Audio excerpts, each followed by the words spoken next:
नमस्कार दोस्तों, एक 17 साल का नाबालिग लड़का जो रात के 2:30 बजे पब से दारू पीकर 3 करोड़ की पोर्स कार को 160 के स्पीड से भगाता है और आगे चल रही एक बाइक को उड़ा देता है, जिसमें 2 निर्दोष लोगों की जान चली जाती है।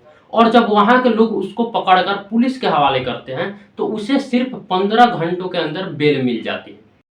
लेकिन इस 15 घंटों में जो कुछ हुआ वो और भी ज्यादा चौंकाने वाला है, तो इस केस को शुरू से समझते हैं। तो कुछ दिन पहले एक अमीर बिल्डर बाप के बेटे का 12th का रिजल्ट आता है, जिसके खुशी में लड़का अपने 2 और दोस्तों के साथ सैटरडे नाइट के लगभग 10:30 बजे किसी सिटी कौशी नाम के पब में जाता है, जो पुणे के कोरेगांव पार्क में लोकेटेड है।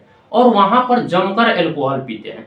सिर्फ 90 मिनट के अंदर 48,000 खर्च करते हैं। उसके बाद जब वो पब ऑनर उसको और अल्कोहल सर्व करने से मना कर देता है, तब वो 12:10 में दूसरे पब ब्लैक मेरियोट में चले जाते हैं, जो मंधवा में लोकेटेड है, और वहां पर भी जाकर जमकर अल्कोहल पीते हैं। उसके बाद वो लड़का करीब 2:30 बजे कल्याणी नगर के नेहरू रोड पर लगभग 160 किलोमीटर पर आवर के स्पीड से पोर्स कार को भगाने लगता है।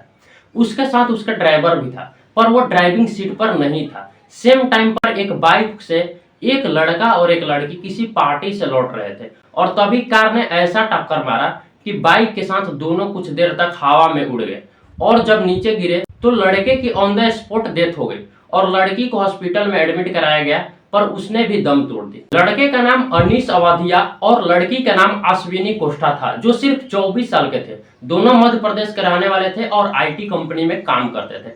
जैसे ही ये घटना हुई, उसके बाद अनीश के एक दोस्त अकीब मुल्ला ने एरवाडा पुलिस स्टेशन में जाकर एफआईआर दर्ज कराया। हालांकि उस आरोपी लड़के को तो उसी टाइम गिरफ्तार कर लिया गया, लेकिन जैसे ही उसके बाप को ये बात पता चली, वो पुलिस को गुमराह करने के लिए अपने एक ड्राइवर से कार को मुंबई की तरफ ले जाने के लिए बोला, और दूसरे कार के ड्राइवर को दूसरी कार को गोवा की तरफ भेज दिया। वो मुंबई जाकर अपना सिम चेंज कर दिया और अपने किसी दोस्त के कार से वापस आ गया। अपना मोबाइल भी स्विच ऑफ कर दिया ताकि पुलिस से बच सके। पर जिस दोस्त की कार से उसने हेल्प ली, उसका पता पुलिस को चल गया और उन्होंने उसका जीपीएस ट्रैक कर लिया। लगभग 50 घंटों बाद किसी रिजॉर्ट में पुलिस ने बिल्डर बाप को पकड़ लिया। इधर जब पुलिस ने लड़के को जुवेनाइल जस्टिस बोर्ड में पेश किया, तो बोर्ड ने ऐसी जस्टिस दी कि पुलिस वाले भी चौंक गए। बोर्ड ने पनिशमेंट के तौर पर 300 वर्ड्स में एक्सीडेंट पर ऐसे लिखने को कहा और 15 दिन तक एरवाडा पुलिस ट्रैफिक पुलिस के साथ काम करने को कहा। साथ ही कहा कि अपने ड्रिंकिंग हैबिट को कम करने के लिए ट्रीटमेंट कराओगे, और जब भी काउंसलिंग के लिए बुलाया जाएगा तुम्हें आना पड़ेगा। सुनकर अजीब लगा होगा ना? 2 मर्डर करने के बाद किसी को ये सजा किस आधार पर दी गई? इससे भी ज्यादा शॉकिंग ये था कि जब पुलिस ऑफिशियल्स ने लड़के को जुवेनाइल की जगह एज ए एडल्ट ट्रीटमेंट के लिए रिक्वेस्ट की, तो बोर्ड ने उसे भी रिजेक्ट कर दिया।